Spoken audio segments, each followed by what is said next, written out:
alat manajemen untuk membantu perencanaan, pemecahan masalah, dan pengambilan keputusan secara sistematis. Berbeda dengan manajemen tools lama yang berbasis data statistik, alat ini fokus pada data kualitatif seperti ide, pendapat, dan analisis logis, sehingga cocok digunakan dalam tahap perencanaan dan pengembangan yang strategi. Berikut ini adalah penjelasan dari 7 new management tools. Yang pertama ada affinity diagram. Fungsinya mengelompokkan ide yang berantakan. Penjelasannya, alat ini digunakan untuk mengumpulkan banyak ide atau data yang diacak dari hasil brainstorming, lalu mengelompokkannya ke dalam kategori-kategori yang sesuai agar lebih mudah dipahami. Yang kedua ada interrelationship diagram. Fungsinya mencari hubungan sebab akibat.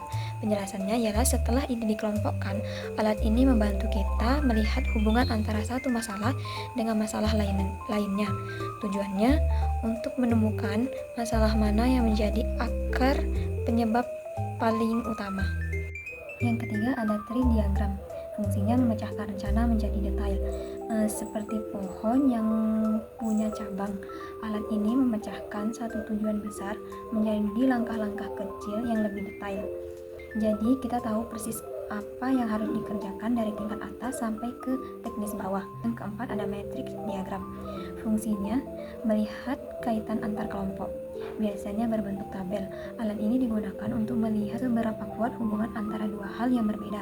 Misalnya antara keinginan konsumen dengan fitur produk yang kita buat. Yang kelima, matrix data analisis. Fungsinya menganalisis data angka yang rumit.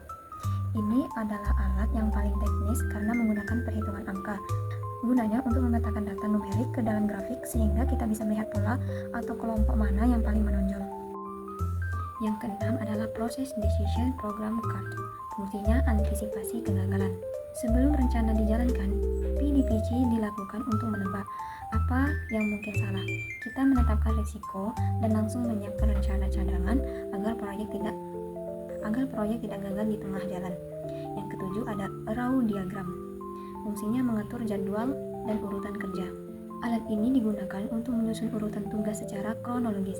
Kita bisa tahu tugas mana yang harus selesai duluan sebelum tugas lain dimulai, sehingga waktu pengerjaan proyek jadi lebih efisien. 7 management tools ini fokus pada pemikiran logis dan kualitatif untuk membantu manajer merencanakan sesuatu agar lebih matang. Kesimpulan dari 7 management tools adalah alat yang sangat berguna bagi seorang pemimpin atau manajer untuk mengubah ide-ide yang masih berantakan menjadi rencana aksi yang terstruktur.